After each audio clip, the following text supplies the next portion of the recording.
નમસ્કાર નમસ્કાર નમસ્કાર વિદ્યાર્થી મિત્રો, આપ સર્વે વિદ્યાર્થી મિત્રોનું સહૃદય હાર્દિક સ્વાગત છે આપણી પોતાની યુટ્યુબ ચેનલ ગુરુ જ્ઞાન શાળાની અંદર. તો વિદ્યાર્થી મિત્રો, આજના આ વિડીયોની અંદર આજે આપણે ધોરણ 9 વિષય સામાજિક વિજ્ઞાનની અંદર ચેપ્ટર નંબર 8 જે છે કે ભારતના રાજ્ય બંધારણનું ઘડતર અને લક્ષણો, એનું આજે આપણે સ્વાધ્યાયનું સંપૂર્ણ સોલ્યુશન આ વિડીયોની અંદર જોવાના છીએ. તો વિડીયોને તમારે છેલ્લે સુધી સ્કીપ કર્યા વગર પૂરેપૂરો જોવાનો છે. અને જો તમે ચેનલ ઉપર નવા હોય તો ચેનલને પણ અચૂકથી સબસ્ક્રાઇબ કરી દેજો, કારણ કે અમારી ચેનલ જે છે તમને આગળ જે તમારી પરીક્ષાઓ આવશે એની અંદર રામબાણ તરીકે નીવડી શકે છે. જોઈએ પહેલો કે નીચેના પ્રશ્નના ટૂંકમાં જવાબ આપો. એમાં પહેલો છે કે ભારતના આમુખમાં કયા કયા આદર્શો જણાવવામાં આવ્યા છે?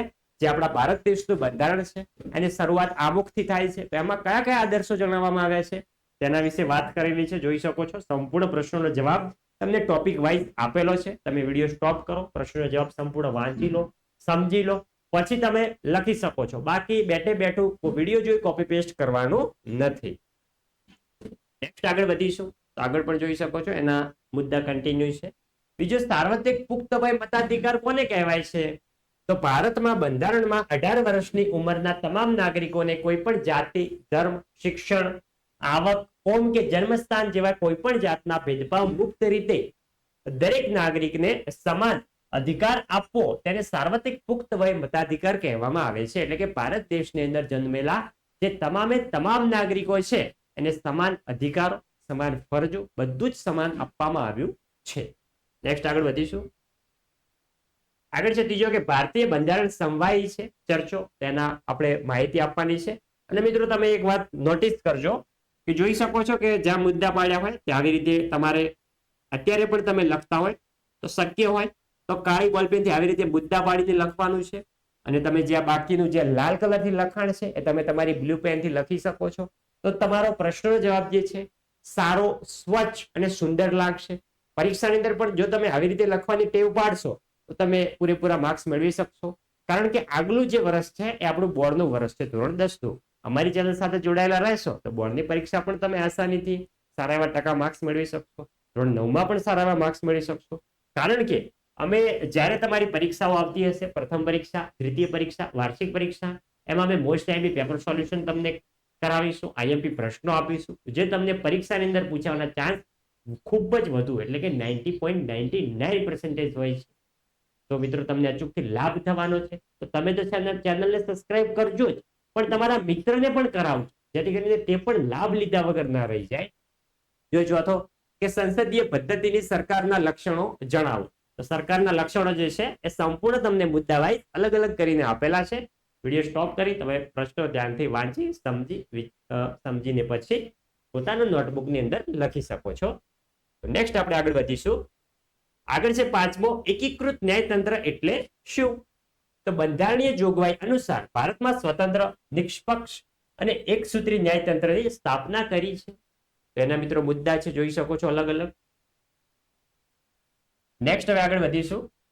આગળ છે છઠ્ઠો કે બંધારણમાં સુધારાની જોગવાઈ સ્પષ્ટ કરો. એમાં છે કે બંધારણમાં ફેરફારની કલમોને 3 ભાગમાં વહેંચવામાં આવી છે. કેટલા ભાગમાં? 3 ભાગમાં. તમને પરીક્ષા અંદર હેતુલક્ષીની અંદર પણ પૂછાઈ શકે છે. તેમજ અમુક જોગવાઈઓમાં સંસદના હાજર અને મત આપતા સભ્યોની સાદી બહુમતીથી સુધારો કરી શકાય છે. અમુક જોગવાઈઓમાં સંસદના બંને ગૃહોની કુલ સભ્ય સંખ્યા ની બહુમતી અને હાજર તેમજ મત આપતી સભ્યોની સંખ્યા 2/3 ભાગમાં સ્પષ્ટ બહુમતીથી ફેરફાર થઈ શકે છે. અને મિત્રો જોઈ શકો છો બીજો પણ ટોપિક છે, તમે વિડીયો સ્ટોપ કરી ધ્યાનથી વાંચી પછી લખી શકો છો. તો આપણે નેક્સ્ટ આગળ વધીશું. સાતમો છે સામાજિક અને આર્થિક સમાનતા વિના રાજકીય સમાનતા અધૂરી છે. આ વિધાન સમજાવવાનું છે. તો ભારત સરકારે આ ધ્યેયને સ્વીકારવા માટે સામાજિક કલ્યાણ સાધવાનો નિર્ણય કર્યો. દેશની પ્રજાનું જીવન ધોરણ ઊંચું લાવી દેશમાં આર્થિક સમાનતા સાધવા ભારત સરકારે અનેક યોજના અમલમાં મૂકી છે. નેક્સ્ટ હવે આપણે આગળ વધીશું. આગળ છે બીજો, નીચેના વિધાનો સમજાવો. એમાં પહેલો, આમુખ ભારતીય બંધારણનો અર્ક છે, એટલે કે તેનો આત્મા છે. તો જે આમુખમાંથી અનેક વસ્તુઓ જાણવા મળે છે, જેમ કે કયા પ્રકારની મુશ્કેલીઓનો નિવારવા માટેના કાયદો ઘડવામાં આવી રહ્યો છે. પછી છે આમુખ એ કાયદાના ઘડતરમાં અને તેને સમજવા માટે તેનું માર્ગદર્શક બને છે. આગળ છે કાયદો ઘડવા પાછળ સંસદ કે ધારાસભાનો હેતુ શું છે તે જાણવા માટે પણ આમુખ મદદગાર છે. આગળ છે આથી સમગ્ર બંધારણનો અર્થ રજૂ કરે છે. ત્યાંથી ભારતીય બંધારણનો અર્થ એ મિત્રો આમુખને ગણવામાં આવે છે. નેક્સ્ટ હવે આપણે આગળ વધીશું. આગળ છે બીજો કે આમુખ એ બંધારણના ઘડવૈયાઓના માનસને સમજવાની ચાવી છે. તો મિત્રો જોઈ શકો છો સંપૂર્ણ પ્રશ્નો અને તેના વિગતે જવાબો તમને આપેલા છે. વિડીયો સ્ટોપ કરી તમે સમજીને લખી શકો છો. ત્રીજો પ્રશ્ન છે આમુખ એ હોકાયંત્રની ગરજ સારે છે. હોકાયંત્ર આપણે દિશા ભટકી ગયા હોય તો આપણને દિશા બતાડે છે. એવી જ રીતે આમુખ પણ એવી જ રીતે કામ કરતું હોય છે. અમુક કઈ ઉપર ઉપર સોય નથી હોતી એના, પણ એ જે મિત્રો છે આમુખ એ હોકાયંત્રની ગરજ સારે છે. કારણ કે કાયદાની કોઈ કલમ અને અસ્પષ્ટતા હોય ત્યારે કાયદાનો હેતુ સ્પષ્ટ ન થતો હોય ત્યારે આમુખના કાયદાનું માર્ગદર્શન લેવામાં આવે છે. તે સમજવાની ગુરુ ચાવી છે એમ માનવામાં આવે છે. બંધારણની ગુરુ ચાવી પણ આમુખને કહેવામાં આવતી હોય છે. નેક્સ્ટ ચોથો છે કે ભારતના બંધારણમાં સમવાય અને એક તંત્રની બંનેનો સમન્વય છે. આ વિધાન આપણે સમજાવવાનું છે. તો જોઈ શકો છો સંપૂર્ણ મુદ્દા વાઇઝ તમને લખેલું છે. ધ્યાનથી વાંચી સમજી પછી લખજો. પાંચમો છે ભારત એ બિન સાંપ્રદાયિક રાજ્ય છે. આ પ્રશ્નો તો આપણે છેક છઠ્ઠું, સાતમું, આઠમામાં પણ આ જ પ્રશ્ન જવાબ આપતા આવ્યા છીએ કે ભારત સરકાર ધાર્મિક બાબતોમાં તટસ્થ નિષ્પક્ષ છે. દરેક લોકોનો પોતાની પસંદગીનો ધર્મ પાળવાની છૂટ આપેલી છે. દરેક નાગરિકો ધાર્મિક સ્વતંત્રતાનો મૂળભૂત હક આપવામાં આવે છે. રાજ્યના ઘણા ધર્મોને સમાન ગણે છે. કોઈ પણ ધર્મને કારણે ઉચ્ચ નીચ નથી. આમ કહી શકાય કે ભારત એ બિન સાંપ્રદાયિક દેશ છે. બિન સાંપ્રદાયિક એટલે સર્વ ધર્મ સંભાવ એટલે કે બધા જ ધર્મ સમાન છે. છઠ્ઠો છે કે ભારત એ લોકશાહીની પ્રજાસત્તાક રાજ્ય છે. તેના પણ જોઈ શકો છો તમને ટોપિક વાઇઝ માહિતી આપેલી છે. તમે વિડીયો સ્ટોપ કરી વાંચી સમજીને પછી લખી શકો છો. સાતમો ભારત એક ખંડ અને અવિભાજ્ય સંઘ રાજ્ય છે. ભારત કોઈ ભૂમિકા ટુકડા નહીં છે. આ તમે શાયરી સાંભળેલી હશે. તો કેન્દ્રના એક રાજ્યો કેન્દ્રમાંથી સ્વતંત્ર થવાનો અધિકાર ધરાવતા નથી. ભારતમાં રાષ્ટ્રીય રાજધાની પ્રદેશ દિલ્હી સહિત કુલ 7 કેન્દ્ર શાસિત પ્રદેશો છે અને કુલ 29 રાજ્યો છે. ભારતના બંધારણને રાજ્યોના સંઘ તરીકે દર્શાવવામાં આવ્યો છે. આઠમો જોઈએ કે ભારતનું બંધારણ વિશ્વનું સૌથી વિગતવાર અને વિસ્તૃત લેખિત દસ્તાવેજ છે. તો જોઈ શકો છો બંધારણમાં કુલ 22 ભાગ છે. તેમાં 12 અનુસૂચિઓ અને 461 અનુચ્છેદો આવેલા છે. નેક્સ્ટ હવે ત્રીજો છે કે પારિભાષિક શબ્દોનો અર્થ આપો એટલે કે એની વ્યાખ્યા. બેવડું નાગરિકત્વ તો શાસન વ્યવસ્થામાં સમવાય તંત્રી નાગરિકોનું બેવડું નાગરિકત્વ ધરાવે છે. બેવવું નહીં પણ ટાઈપિંગ મિસ્ટેક થયેલ છે એમાં આવશે બેવડું. જોઈ શકો છો વિગતે માહિતી આપેલી છે. કોઈ પણ બે દેશના નાગરિકનું નાગરિકત્વ ધરાવે અને મિત્રો બેવડું નાગરિકત્વ કહેવામાં આવે છે આપણી દેશી ભાષામાં. નેક્સ્ટ બીજો છે સંસદીય પદ્ધતિ. તો યુએસએમાં પ્રમુખ પદ્ધતિ છે. સંસદીય પદ્ધતિ એટલે કે શાસન પદ્ધતિમાં સંસદ લોકો દ્વારા ચૂંટાયેલા પ્રતિનિધિઓની બનેલી સંસદ. ભારતમાં સંસદીય પદ્ધતિ લોકશાહી છે. નેક્સ્ટ બીજો કે જવાબદાર સરકાર. એની વ્યાખ્યા તમને આપેલી છે. પછી છે કેન્દ્ર યાદી. તો સંઘ યાદીમાં કુલ 97 જેટલા વિષયોનો સમાવેશ થાય છે. જેમાં કાયદો ઘડવાની સંપૂર્ણ સત્તા સંસદ ધરાવે છે અને એમની પણ નીચે માહિતી તમને આપેલ છે. નેક્સ્ટ આગળ વધીશું. પાંચમો કે રાજ્ય યાદી. તો જેમાં 66 વિષયોનો સમાવેશ થાય છે. જેમના પર કાયદો ઘડવાની સંપૂર્ણ સત્તા રાજ્યોની ધારાસભાનો ધરાવે છે. કાયદો અને વ્યવસ્થા, કૃષિ, સિંચાઈ, ભૂમિ, વેપાર, વાણિજ્ય વિષયક સેવાઓનો સમાવેશ થાય છે. આગળ છે સંયુક્ત યાદી.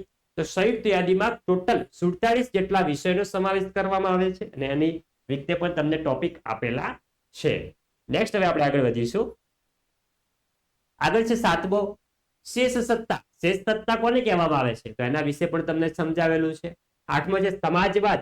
સમાજવાદ કોને કહેવામાં આવે છે તો એના વિશે પણ સમજૂતી તમને આપેલ છે. નેક્સ્ટ નવમો છે લોકશાહી. તો લોકો દ્વારા લોકોથી લોકો વડે ચાલતું શાસન. તો ભારતના બંધારણમાં ભારતના લોકોને આખરી સાર્વભૌમ સત્તા આપવામાં આવી છે. લોકશાહી શબ્દ મૂળ ગ્રીક શબ્દ ડેમોસ અને ક્રેટોસ માંથી ઉતરી આવી છે એટલે કે ડેમોક્રેસી. 10મો છે અદાલતી સમીક્ષા. તો સંસદે કે ધારાસભાઓએ ઘડેલા કાયદાઓ અને બહાર પાડેલા આદેશો ચુકાદાઓ અને બંધારણીય સુધારાઓ સમીક્ષા કરવાની સત્તા અદાલતને આપવામાં આવી છે. અદાલત સમીક્ષા બંધારણનું વિશિષ્ટ લક્ષણ છે. નેક્સ્ટ આગળ વધીશું.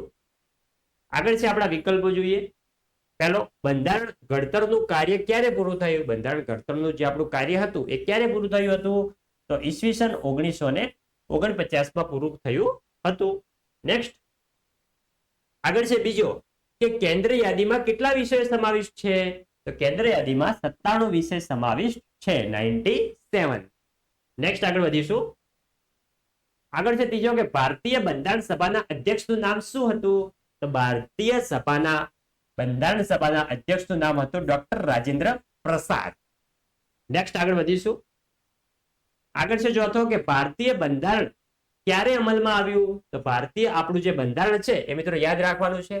26મી જાન્યુઆરી 1950 ના રોજ આપણું બંધારણ જે હતું એ અમલ કરવામાં આવ્યું હતું, એટલે કે ત્યારથી લાગુ કરવામાં આવ્યું હતું. નેક્સ્ટ આગળ વધીશું. તો આગળ છે પાંચમો કે બંધારણ સભામાં કુલ કેટલા સભ્યો હતા? આ પ્રશ્ન અતિ મોસ્ટ આઈએમપી છે.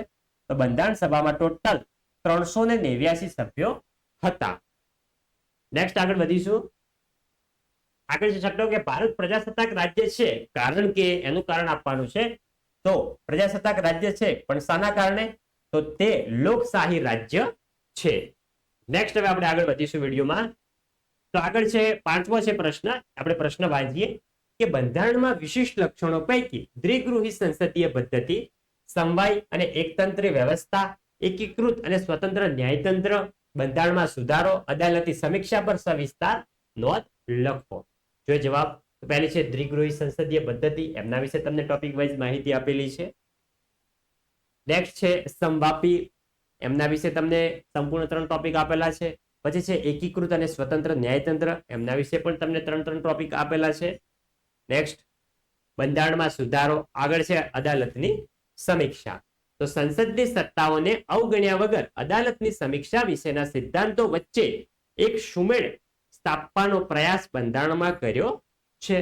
તો વિદ્યાર્થી મિત્રો, આ હતું આપણું ધોરણ 9 વિશેષ સામાજિક વિજ્ઞાન એટલે કે એસએસમાં ચેપ્ટર નંબર 9 છે એનું સ્વાધ્યાયનું સંપૂર્ણ સોલ્યુશન. તો વિદ્યાર્થી મિત્રો, તમને વિડીયો સારો લાગ્યો હોય વિડીયોને લાઈક કરીને જજો. ચેનલ ઉપર નવા હોય ચેનલને પણ અચૂકથી સબસ્ક્રાઇબ કરીને જજો. અને નેક્સ્ટ તમારે કયા સ્વાધ્યાયના અથવા કોઈ બીજા વિષયના પણ સ્વાધ્યાયનો વિડીયો જોતા હોય તો તે પણ કમેન્ટ કરજો, જેથી કરીને વહેલામાં વહેલી તકે અમે તમારા માટે તે સ્વાધ્યાય લાવી શકીએ. તો મળીશું આવનાર વિડીયો સાથે. ત્યાં સુધી આવજો. જય હિન્દ, જય ભારત.